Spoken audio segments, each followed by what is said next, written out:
Jai Shri Ram, Sundarakanda Parayanam, Chapter 53. Demons burn Hanuman's tail. After Ravana listened to Vibhishana's words, he said, Vibhishana, you are right. It is wrong to kill the messenger, but we must punish him in another way. Monkeys are very fond of their tails, so burn the messenger's tail. He will leave Lanka with a burnt tail, a deformed body part, as one of the prescribed punishments. All his relatives, near and dear, should see him feeling sad and missing his tail. Ravana ordered his demons to burn Hanuman's tail. The demons followed Ravana's order. They brought several small rags and wrapped them around Hanuman's tail. They soaked Hanuman's tail in oil and set it on fire.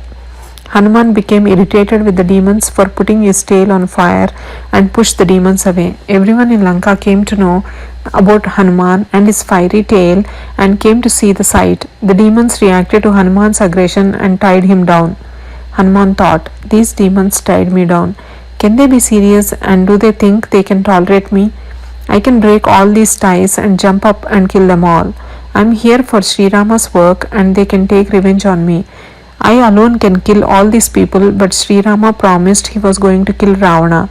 Sri Rama should keep his promise and be happy. That is why I should keep quiet, tolerate the pain and return to Sri Rama. These demons are going to parade the streets with me. I will have a chance to see Lanka in the daylight. Although I saw Lanka at night, during the daytime I can check the security of the city. It is important that I see Lanka during the daylight hours so I can report back to Sri Rama the details of the city security.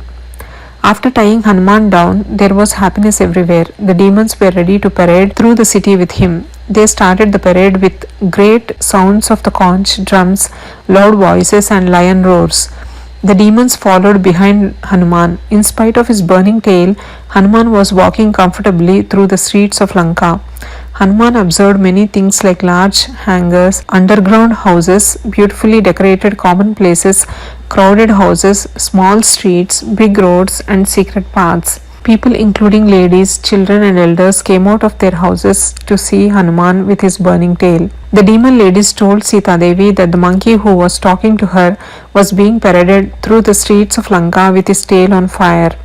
Upon hearing the awful news, Sita Devi felt very bad and began to pray to the god of fire. She prayed, O god of fire, if I have served my husband dutifully, if I have done any penance, please do not burn Hanuman's tail. O god of fire, if Sri Rama has compassion and if I have any little bit of luck, please do not burn Hanuman's tail.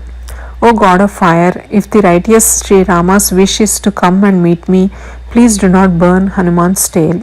O fire god, if truthful Sugriva is going to take me away from this sorrow, please do not burn Hanuman's tail.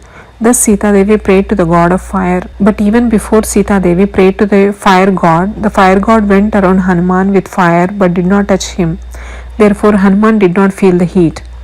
Hanuman was surprised and thought, what is this? Even though my tail is burning, I do not feel the heat. It is not painful at all. Even with fire blazes, my tail still feels cool. The reason is very clear to me. It is Sri Rama's blessings that have saved my tail. While I was crossing the sea, Mainaka wanted to help Sri Rama. In the same way, the fire god is helping Sri Rama by keeping my tail cool. As a result of Sita Mata's blessings, Sri Rama's compassion and the fact that my father, the wind god and the fire god are friends, I am being protected. Hanuman thought about what he should do next. Hanuman jumped onto the big gate of Lanka. Then he made himself small, causing the ropes which had tied him down to become loose and fall off. Then again he enlarged himself, pulled an iron piece off the gate and killed the guards. Jai Shri Ram. Sundarakanda Parayanam, Chapter 53 complete.